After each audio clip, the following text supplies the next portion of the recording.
Hi అండి. మాకు పనులు లేవండి, ఇంటి దగ్గరే ఉంటున్నాము. సర్లే అని ఇంకా సుజాత వాళ్ళ ఇంటికి వచ్చానండి. ఏం చేస్తున్నా సుజాత? నేను ఏం చేయట్లేదు, ఇంటికాడే ఉన్నాం కదా. పిల్లలు తింటాక ఏదో ఒకటి అడుగుతున్నారని సున్నుండలు చేద్దామని బెల్లం కూరని. నువ్వే చేస్తున్నావా?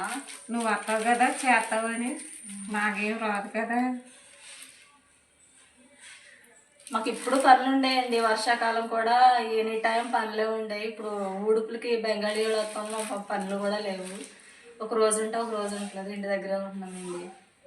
ఉంటున్నాము మరి బెంగాలీ వాళ్ళు వచ్చారని ఉంటున్నాము డైలీ.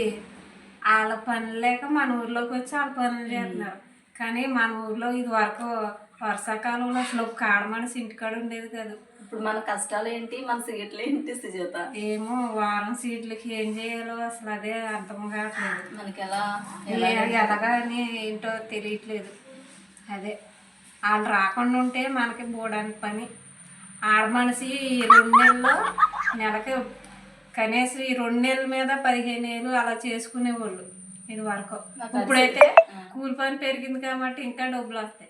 కానీ మనకు ఆ డబ్బులు రాకపోతే బెంగాలీ వాళ్ళు వాళ్ళ పనులు లేక మన మీద పడ్డారు. మనం వెళ్ళి ఎవరి మీద పడాలి అర్థం కావట్లే. మనకి చిన్నగా ఇంటికాడ కూర్చొని దాన్ని చేసుకునేలాగా ఉన్నా బాగుండదు. మనకి ఎవరేస్తారు?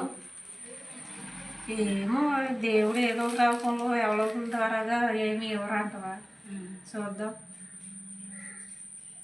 ఈ వీడియో చూసి మీరు బ్యాడ్గా కామెంట్ పెట్టకండి. బాయ్ అండి.